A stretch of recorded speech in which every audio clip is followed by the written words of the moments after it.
Hi అండి, నమస్తే. Welcome to ఇంటి వంట తిందాం. ఈరోజు నా స్టైల్లో చికెన్ ఫ్రైని ఎలా ప్రిపేర్ చేసుకోవాలో చూద్దాం. దానికోసం స్టవ్ మీద కడాయిని పెట్టుకుని 2 టేబుల్ స్పూన్ల ఆయిల్ వేసి హీట్ అయ్యాక 2 పచ్చిమిర్చి చీలికలు, 3 రెమ్మల కరివేపాకు, పావు టీ స్పూన్ వరకు షాజీరా లేదంటే జీలకర్రను వేసుకుని ఫ్రై అయ్యాక ఒక పెద్ద సైజు ఉల్లిపాయని ఇలా చీలికల్లా కట్ చేసి వేసి కలుపుకుంటూ మూత పెట్టి ఉల్లిపాయలు బాగా మగ్గనివ్వాలి. ఉల్లిపాయలు ఇలా దోరగా ఫ్రై అయిన తర్వాత 1 టీ స్పూన్ ఫ్రెష్గా చేసుకున్న అల్లం వెల్లుల్లి పేస్ట్ని వేసి 1 నిమిషం పాటు ఫ్రై చేసుకోవాలి. ఇప్పుడు ఇందులోకి 1/2 కిలో చికెన్ని శుభ్రంగా వాష్ చేసుకుని వేసుకుని బాగా కలుపుకుని 2 నిమిషాల పాటు మూత పెట్టి ఫ్రై అవనివ్వాలి.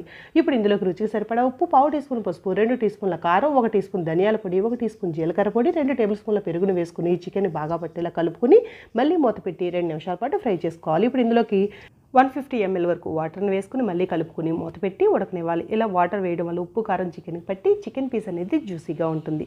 ఇప్పుడు కూర ఇలా దగ్గర పడేటప్పుడు 1 టీ స్పూన్ చికెన్ మసాలాను వేసుకుని బాగా కలుపుకుని మళ్ళీ మూత పెట్టి బాగా దగ్గరగా ఫ్రై అయ్యేంత వరకు కుక్ చేసుకోవాలి. ఫైనల్గా కొత్తిమీర తురుముని చల్లితే చికెన్ ఫ్రై రెడీ అయిపోతుంది.